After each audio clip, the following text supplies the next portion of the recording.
when you migrate to a new country, you are starting from scratch often, you know? And when you start from scratch without a lot of support, you really are on survival mode. And I think that, you know, necessity is the mother of creativity. So you just get into the hustle of how do we make this work?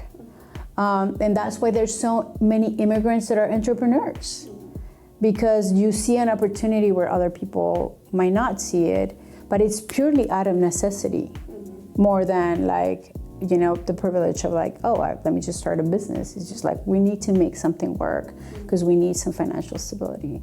Hey everyone, welcome to Honey and Hustle. I am your host, Angela Hollowell, and in this episode, I am speaking with Angela Salamanca. She is a serial entrepreneur, founding the likes of Gallo, Centro, Ex-Voto, and probably some more that we're going to explore here in this episode. Throughout this, you will learn how to turn your labor of love into a legacy of inclusion. Hey, thanks so much for joining us today. This podcast is free and will always be free and available on YouTube, Spotify, Apple, Good Pods, Hey Ty, you name it. While it's free for you to consume, it's not free for us to create. We pay our video editors, writers, production assistant, and operations manager for helping us make this show come to life. If you'd like to support us in making this show, please consider subscribing to our Substack community, using our affiliate links, or just simply sharing the show with someone who might enjoy it. All right, let's get into this conversation.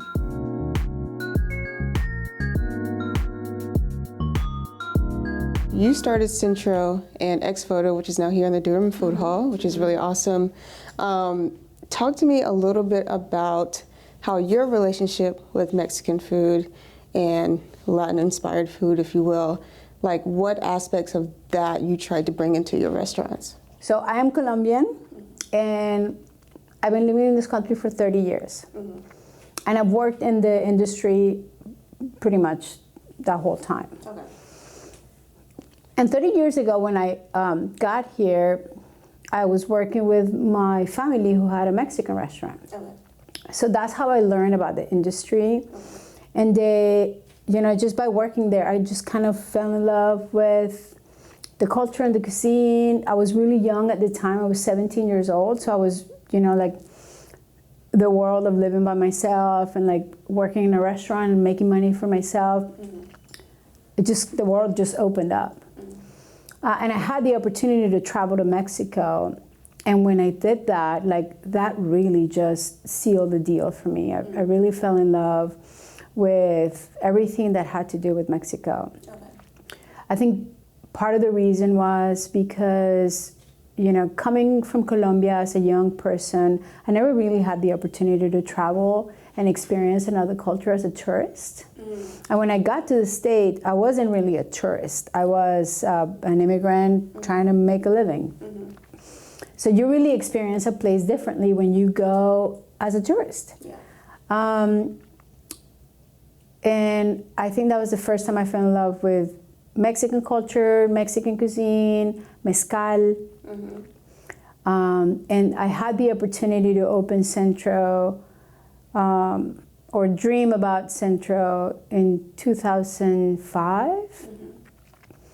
Mm-hmm. And then, you know, it was an opportunity for me. Once we opened in 2007, it was an opportunity for me to explore all that love that I had for the culture. I'm a very creative person, I'm an artist. Mm-hmm. So I also had an opportunity to like really, you know, look into it from that perspective. Yeah. And I was doing it with this really clear intention of I wanted to create something that was long-lasting for the sake of my family. I have 2 young daughters. Mm-hmm.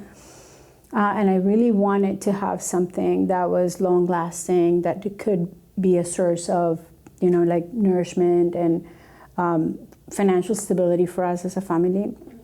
It also answers why I thought you were Mexican, because like your love of that cuisine definitely shines through in those restaurants. And I think even going to Ex-Voto, which is where I kind of first was introduced to you, and like the style of food that you kind of bring, it is not Tex-Mex. You know what I'm saying? It is definitely something that is distinct. And so when you talk about your time in Mexico, the only place I've ever been in Mexico was Puerto Vallarta. Okay. And my cousin that lives there was like, oh no, you got to go to Mexico City. You got to eat your way through Oaxaca. You have to have all these different experiences because this is just one slice, right? And I think that, you know, some people believe that, you know, cultures are a monolith and they're just not, right? So what was your experience like in Mexico that just was so profound for you? Like, what are some of the foods that you ate and things like that? So where we went was Oaxaca. And Oaxaca is just like this really magical town that offers all kinds of just beautiful experiences. So we ate really good moles. We took a couple cooking classes. We went to all the markets. And it was just, you know, it was just so special to be able to be with the natives, go to the markets, talk about ingredients, and then come to their homes, cook these really beautiful, elaborate meals, and then share bread with them. So I know we had lots of moles, we had lots of tacos, lots of corn-based things, tamales. But I think what was so beautiful about it is that everything was really simple. You know, this wasn't like a luxury trip. It was basic, but everything was genuine and delicious.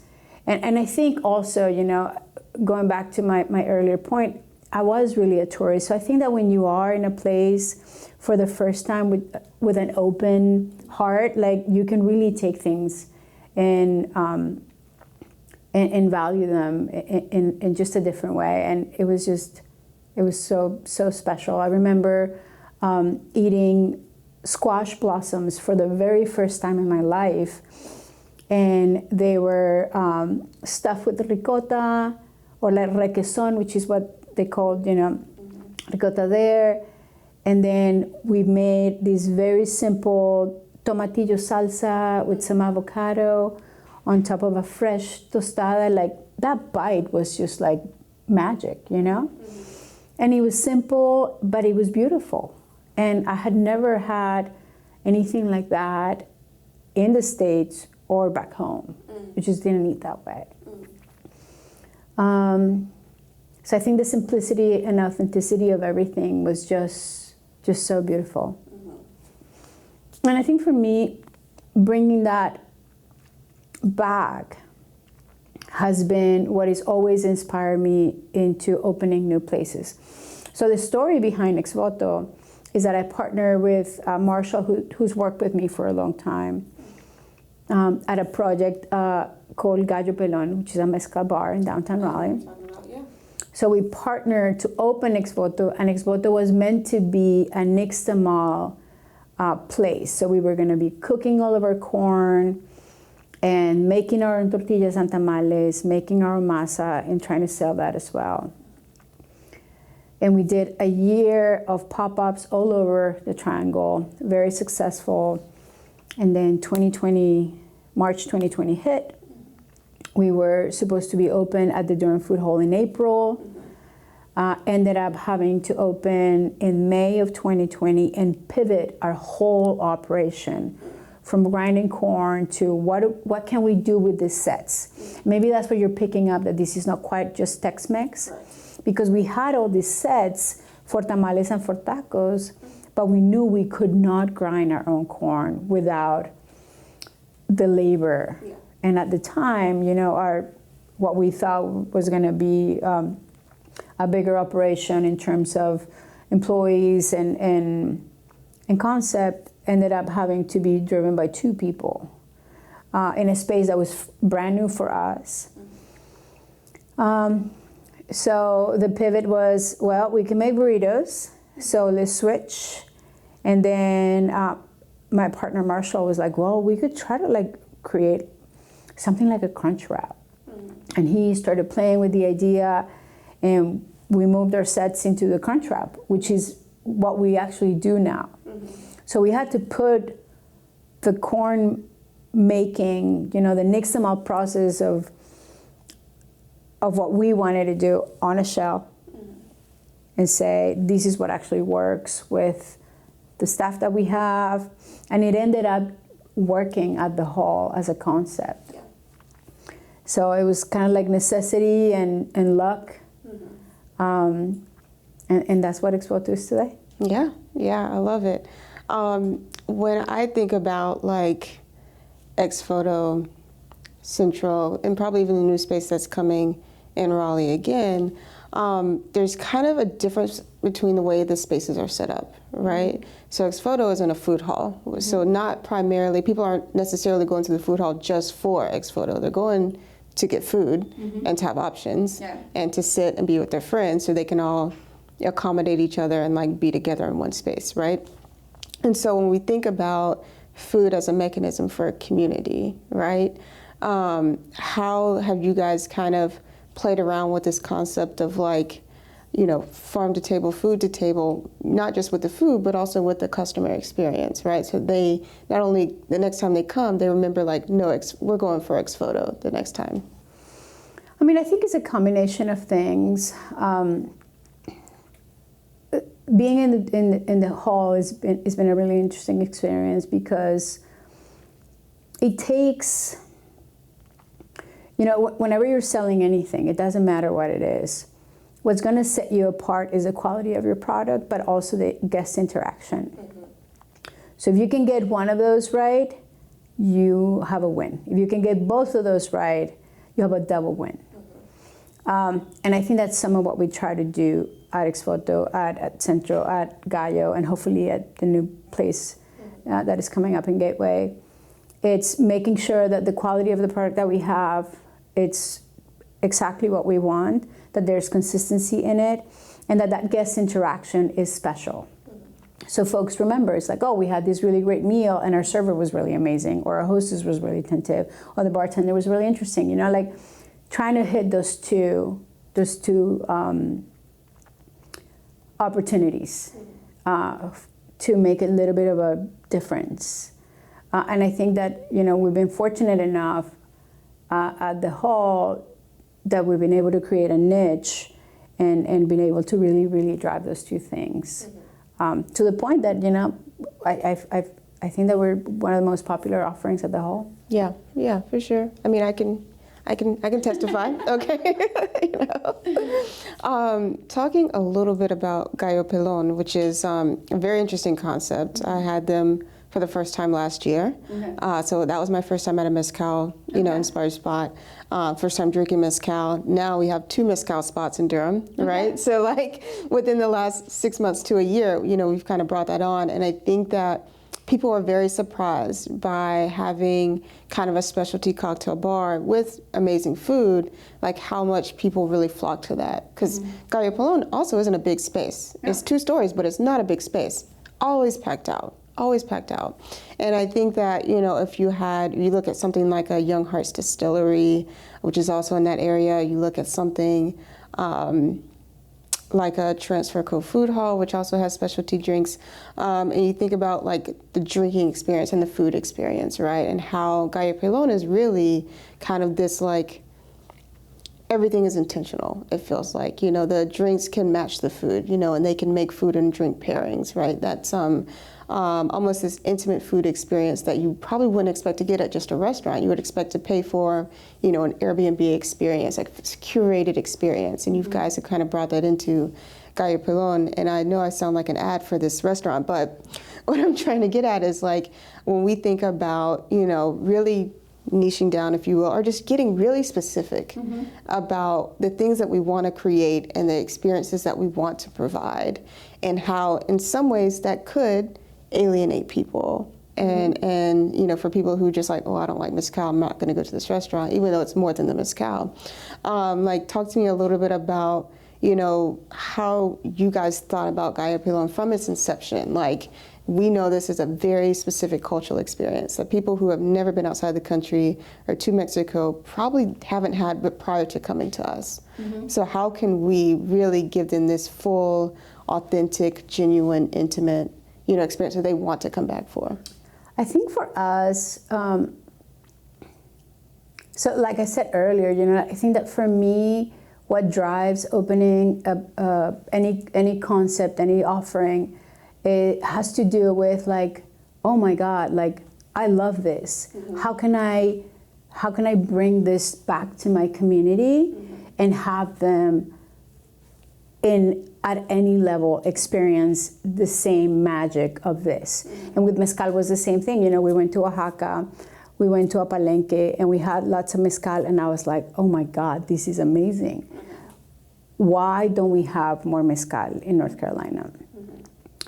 So we came back and said, let's open a mezcal bar. So Gallo Pelon is on the second floor of the building that houses Centro too. Okay. So we're only on the second floor. And we had that space open and it needed to be developed. So we said, this is a very intimate space. We could create a small patio that would be really, really special and unique. And let's do it. And it was hard. It was hard to do, not just because construction was difficult, long, super expensive, but then bringing mezcal as a mainstream offering was really difficult because all the liquor that you buy as a business needs to go through the state, and they have an inventory of what's available, and their inventory of mezcal was non-existent. So we had to really work with them to say, hey, we want to bring this. Can you find it and bring it into your inventory? And we had to do that with pretty much every single brand that we currently carry. So we really were pioneers when it came to that, but it was hard because we had to do a lot of special orders work, at least in Wake County. I don't know how it works in Durham, but you have to pay for what you want in advance and wait for them to bring it. And you can wait up to a year. So you have to put all this money out there in inventory that you don't even have. So it was truly a labor of love and passion. It still continued to be that. We like for the folks that work at Gallo to be educated on mezcal and to be ambassadors of that spirit.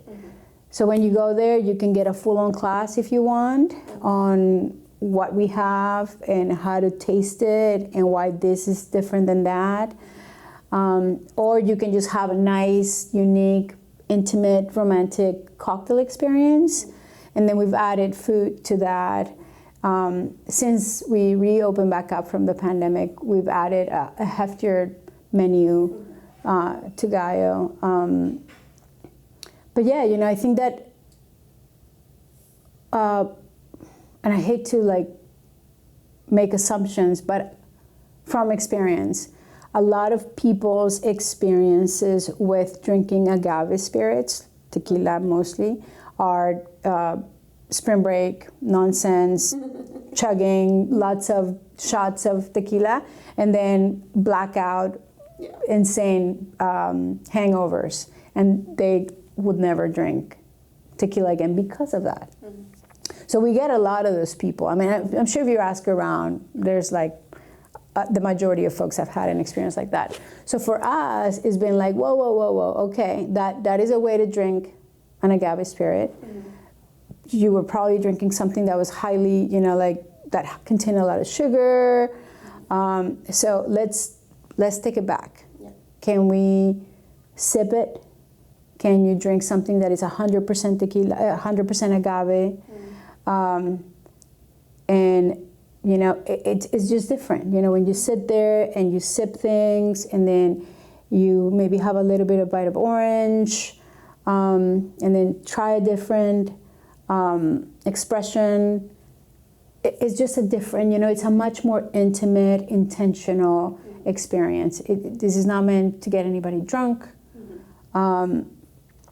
So it slows down time, and that is just by itself just going to yield for a different outcome. Time is an interesting word that you used a couple of times. You said, referenced how long it takes to get mezcal sometimes, and liquor in general, because you have to go through a middleman essentially. You referenced the time it took to create this restaurant. But yet none of these things have ever stopped you from creating a new restaurant, right? Right? Yeah. So I think sometimes we talk about time as if it is a precious resource, and we should talk about it like that, but we also talk about it as if like we have to do everything right now. Like everything has to be right now. And if it's not right now, then I'm failing. If it's not right now, then I'm doing something wrong. If it's not right now, then I'm late. And I mean, time is just so relative, you know, because that time is going to pass anyway. Well, and as you get older, you get, you start to gain perspective. How are you using your time? And some good things take time to build and grow, and yeah, so yeah, it's an interesting concept. I'm very appreciative of it. People's times. Yeah. So I'm going to switch gears for a little bit here, because I'm seeing your shirt, the Run for Love 5K, which is put on by Trophy, Trophy Brewing, good folks. But you also have your own 5K, and it's actually commemorate a holiday that's coming up, Day of the Dead 5K, Dia de los Muertos 5K, which is also a big Mexican holiday. I'm not sure if they celebrate that in Colombia. No? See, okay. It is a Mexican holiday. Originally, there's a lot of places in Latin America that celebrate something like that, because I'll let you finish, and then I have so much to say. So, right, you didn't make it necessarily in honor of the holiday. You made it in honor of an event that happened in your life with someone that you love and care about deeply. And so for you, kind of taking a break away from using food to express yourself and your life experiences, talk to me a little bit about why you decided to start a 5K and fundraising 5K in honor of that event. Yes, so my sister Margarita passed away 20 years ago this October. And, it's one of the hardest things I've ever had to experience. We were really close. She committed suicide when she was 25 years old, and she was under my care, and I was 26. Very hard time. And I think that dealing with grief, it's not a thing that I knew how to deal. I didn't know how to do it at the time. And living in this culture at the time, I had already been living here for 10 years. There wasn't a lot of spaces where I felt safe to talk about, first of all, the way that she died, and second of all, everything that I was feeling. So I carried that grief with me for a long time, kind of like unresolved, and then I became a mother. And then when you become a mother, like just anything and everything just stays on pause, and then you just have to tend to your children. So everybody isn't surviving. And then when I opened the restaurant, I remembered our staff said, hey, we would like to set up an ofrenda for Dia de Muertos. And I was like, I have no idea what that is, but what do you guys need? I'm super game. And they're like, we would like to set it up on this wall of the restaurant. And I was like, sure. So I got them all the things that they asked, and came back, and they had set up the most beautiful ofrenda I have ever seen, like in the middle of the restaurant. And they all brought pictures of their family that had passed, and some, like candy and some bread, some pan de muerto and some sodas and some things, and we gathered around. And we had this moment of sharing. They were sharing with me this tradition that was really special for them. And it gave me an opening to say, this is a way that I can come back to this thing that has been on hold for so long. And the fact that it was like colorful and communal felt safe, So after that, for the next few years, we did a few other different events around Dia de Muertos, but we knew we wanted to have a bigger audience. Because every time we talked about it, like we would bring people to show them the ofrenda, and some people were like really uncomfortable, and some people were really open. So we really knew we wanted to have a bigger audience, and a 5K seemed like a good way to do that. Plus, I'm also a runner. So I was like, we could run, we could do this, and let's find somebody in our community that we could benefit with this.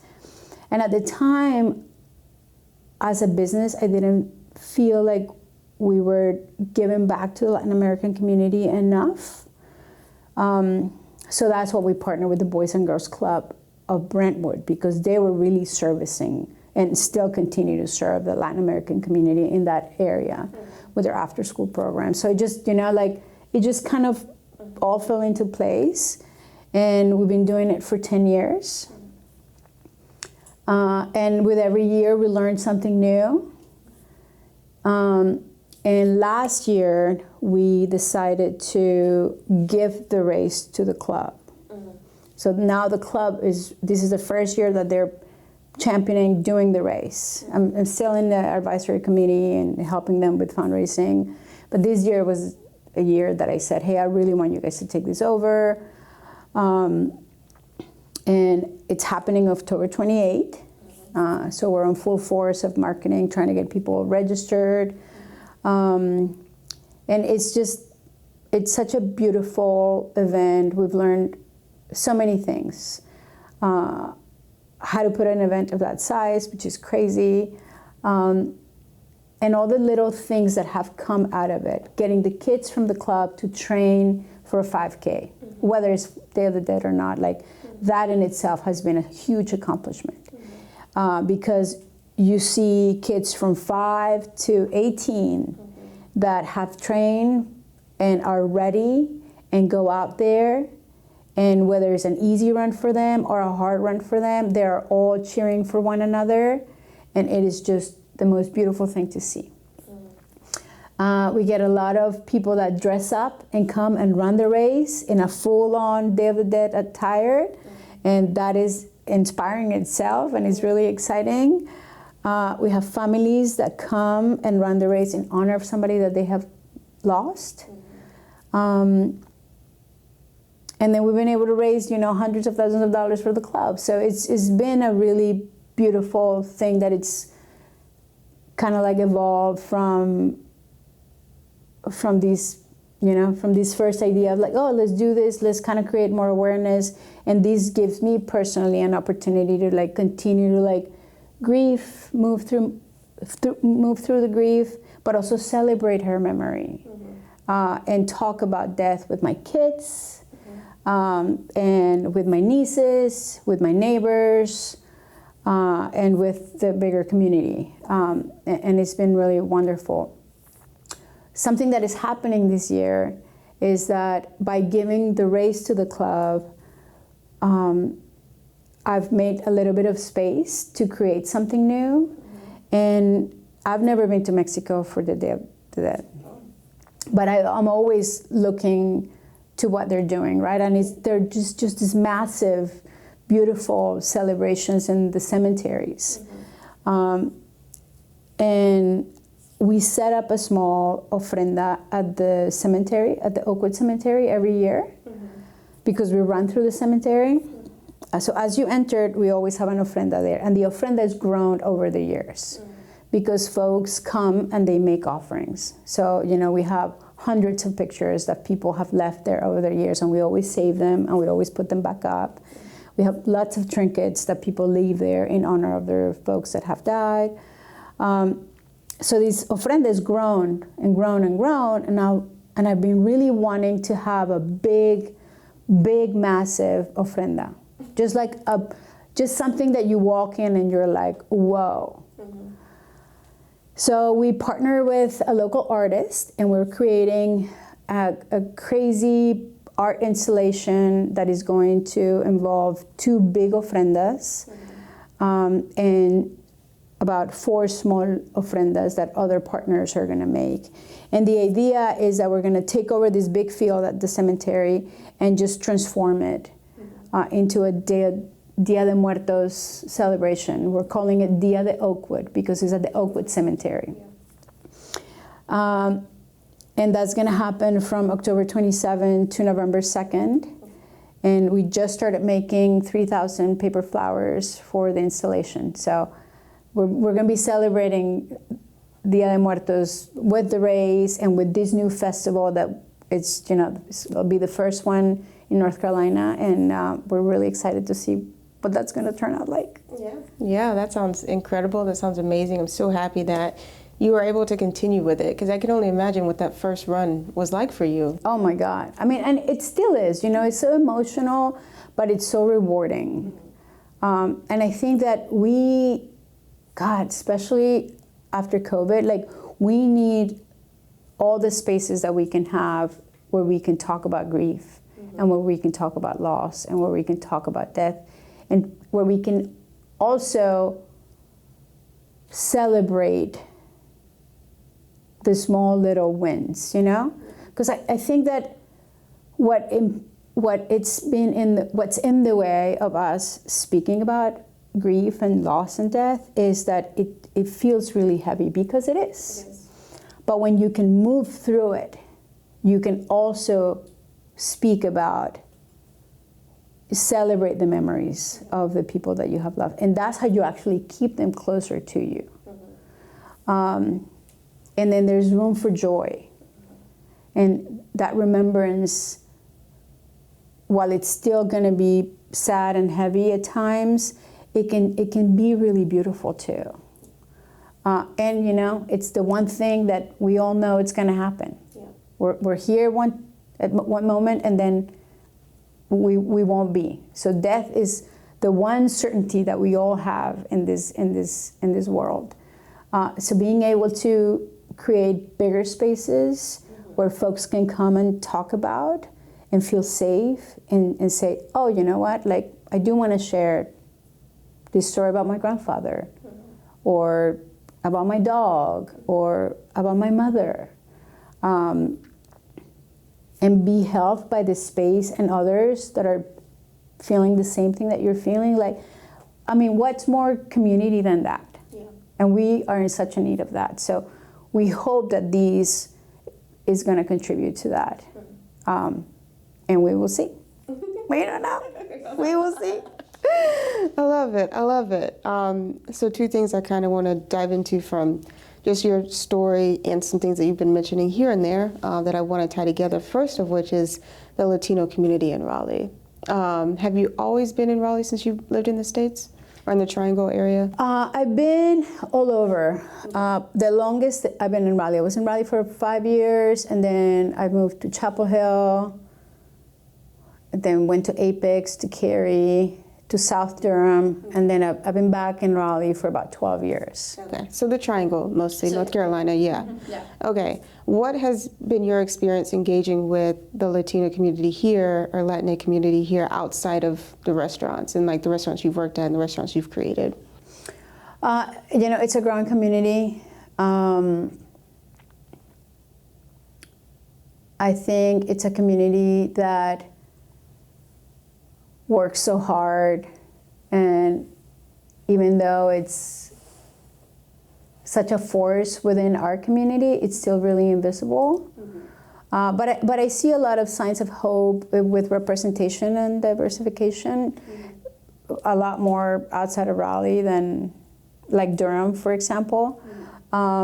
So to help you kind of orient this question, the reason I ask is because I'm also wondering, like, you came here as an immigrant, started a business, but that couldn't have been easy, because it's not like you had like $20,000 sitting in the bank for you, right? So like, how are people, do you think, like, gaining access to knowledge about if they want to start their own business in the Latin community? Do they have resources that are, Spanish language resources? Do they have access to mentorship and capital and banks and things like that? So I think things that have shifted from the time that I arrived and opened the restaurant to now is that we have Latin American banks, right? So they are really focused into helping our community in that way. We have Centro Latino and other organizations such as that are really focusing on mentoring and helping folks with any kind of entrepreneurial, quests. So I think those resources were not existent before. I know that our community colleges also have resources now that are in both languages to help folks in terms of business and things like that. So there's a lot more resources. I think that when it comes to immigrants, whether they're Latin American or Asian or otherwise, immigrants have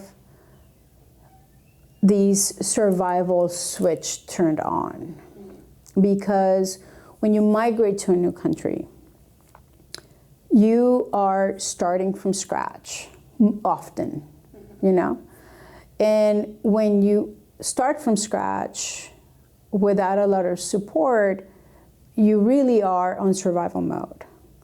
And I think that, necessity is the mother of creativity. So you just get into the hustle of how do we make this work? And that's why there's so many immigrants that are entrepreneurs, because you see an opportunity where other people might not see it, but it's purely out of necessity more than the privilege of let me just start a business. It's just we need to make something work because we need some financial stability. I see that over and over. I think our living in a smaller community, it's a benefit, because then you have a little bit more access to resources than bigger cities. But it's still a hustle, I just had a really interesting experience of wanting to finance a new project that we have in Gateway in partnership with other folks that are in the industry. We collectively have 20 years of experience in the industry, and trying to get a loan was almost nearly impossible. Wow. 20 years, and you still can't get a loan. I mean, we still don't have the loan. Hopefully we will by next week, but it has, this was harder than I ever thought it was going to be. And, a lot of them was oh, you don't have to take it personal. It's just it's the bank industry. It's the moment that we are. It's after COVID. I'm I get all that. It's still hard to know that after 20 years, it takes this much of effort to get a loan when, it's a proven concept. I want to believe that it is, and hopefully once we're open, it will be. But I don't know, the point of entry is hard regardless. We're doing this through an SBA loan, and man, those SBA loans are still hard to get. Our first original loan with Centro was an SBA loan, a Small Business Association loan.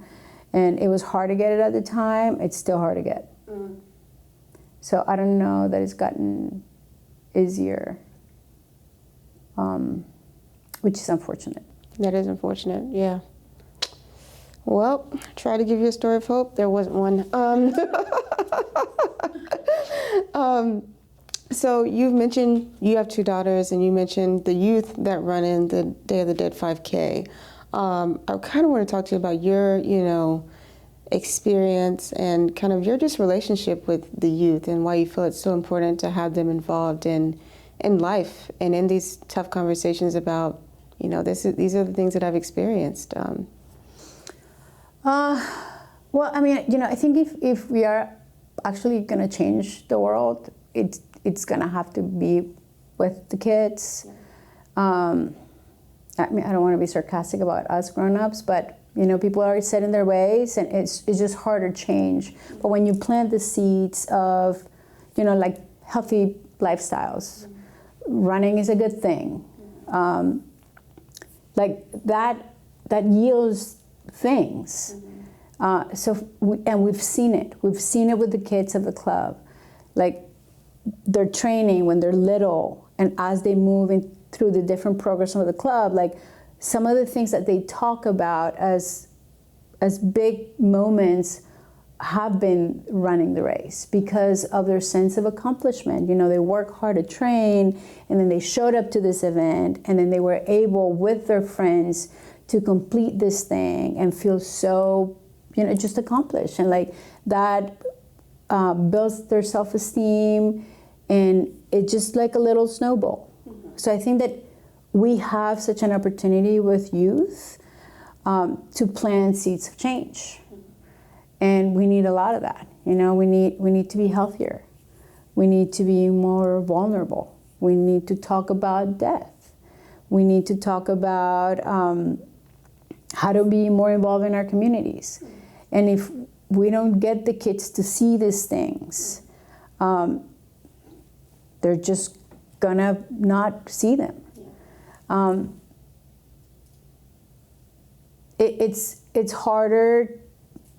It's hard to do that when our audience now it's so consumed by electronics that I think it's kind of an urgent thing that we really need to prioritize. It's like, how do we get these kids to, and I get that that's how they communicate and there's no going back, but like, how do we get them to also, to also pay attention to this?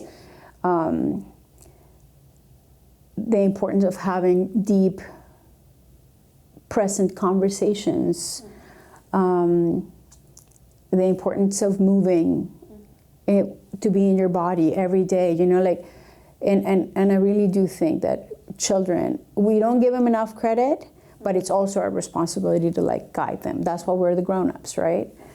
So I've always seen them as such an opportunity for what's possible that we haven't been able to accomplish.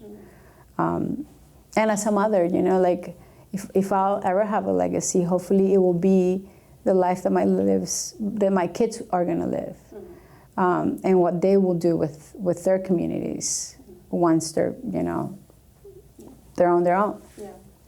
And you kind of started with that too, you view your businesses and just your career and your life as a legacy that you're leaving for your kids. But you also view your kids as part of your legacy in that they get to see what's possible with you. They get to see you go through these hard times and go through these hard times, and come out of it a stronger person. And understanding that, again, at some point I'm gonna die, but until then, I'm gonna keep moving towards, the things that I really want, things that I feel like are important. When you think about legacy, if you had to think about, not including money, not including just how big the restaurants get, what are some of the big moments in your life that you really want to be impressed upon people, through your business and through your time as a business owner? I think inclusion, that everybody can feel safe and welcomed. I think that when that is present in a space, people can really be their best. So I've always been a champion of inclusivity and safety. Maybe because I'm a woman, maybe because I'm an immigrant, maybe because I'm a mother of 2 women. But that has always been something that is really important to me. I think building community through shared experiences. So cooking together, eating together, dancing together, being together, creating events together. I think it's also something that I've been able to do a lot, and sometimes things don't go as planned, but just the act of just spending time with people, problem solving and dreaming things is just it's such intimacy just creates community. Yeah. You can't just go around it. So I would say this too. And I do hope that whenever I'm not around anymore, people can say, yeah, that crazy woman, that always wanted to dance and drink and do these crazy things about Dia de los Muertos, we actually do miss her. Mm-hmm. That energy is no longer here. Mm-hmm. And that maybe the kids hopefully will do some of it, not all of it. I don't want to burden them with things that they don't want to do, but maybe some of it. Just a few things, just the crazy lady parts, right? Yeah, absolutely. Well, I always joke with them that when I'm gone, they better set up an altar de muertos for me, and it better be luscious and beautiful, because otherwise I'll come back and like pull their feet when they're sleeping, and they're like, "We'll do it, don't worry." Okay. Well, before we let you get out of here, I have a few rapid fire questions for you. Do you think you're up for the challenge? Awesome. What has been your favorite business resource that you find yourself recommending to people all the time? You know, I think I have to go back to the very basics. Like, I am a calendar lover. So I'm always I'm like, if you want to be efficient, you need to get it on the calendar and just getting organized that way. So I live by my calendar. If it's not there, it does not exist. But it's helpful in terms of being efficient and productive. And it also allows for me to have spaces for the things that I know I need to do so I can be the best person for this. So allow time for walks with my friends, or all the other things that I need to do. So I think a good tight calendar that is full of all good things, work things, but play things. It's an important resource for business. What painful business experience are you most grateful for? I think that learning that I can't do it all by myself, and feeling serious burnout to the point of physical exhaustion, where my body was shutting down, and having to rely on the team to do the things, right? Yeah, that was hard. That sounds rough. Yeah, that sounds terrible, actually. But at least you had a good team that was able to help you out. Yeah, and it's really helped me change and shift my mentality around work. Like there is a team, and everybody has a responsibility in the team, and we all hold each other accountable for what we're supposed to do. And that allows for a lot more balance and a lot more just like bandwidth. And I don't have to do it all. Yeah, good. So you kind of answered this one, but I want to ask anyway, what habits have you had to remove from your life since starting your own businesses? I go to bed as close to 10 o'clock at night as I can. I hydrate constantly. I drink a lot of water, and some of it's full of vitamins, full of hydration things. So I try to really hydrate a lot. I move every day, whether it's a run or a walk or the gym or yoga or something, or cycling or something, but I move intentionally every day.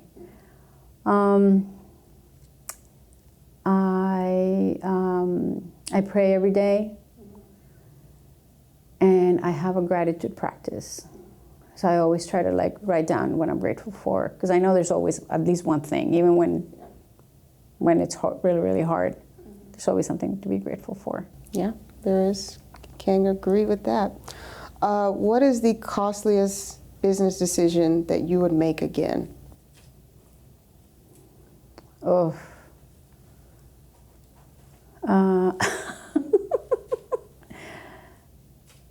I mean, I don't know that, I don't know that I would have, everything that I've done has been costly and kind of irrational and crazy. But I think that it's really afforded me so much, some financially, but I've made some really wonderful friends over the course of this crazy ride. We've been able to do some really creative and beautiful things. So I think all of it. All of it, all of it. Yeah. All right. Thank you so much. I appreciate you sharing with me today. We got deep, we got vulnerable, we got foodie. It was amazing. Thank you so much. Yeah, thank you. Thank you so much. That's all for today's episode. And if you can't wait for the next episode, you can subscribe to our paid membership on Substack to get exclusive content like outtakes, bloopers, after-show thoughts, and more. If you enjoyed this episode, please be sure to give us a 5-star rating on your app of choice or like this video on YouTube. We'll catch you in the next episode.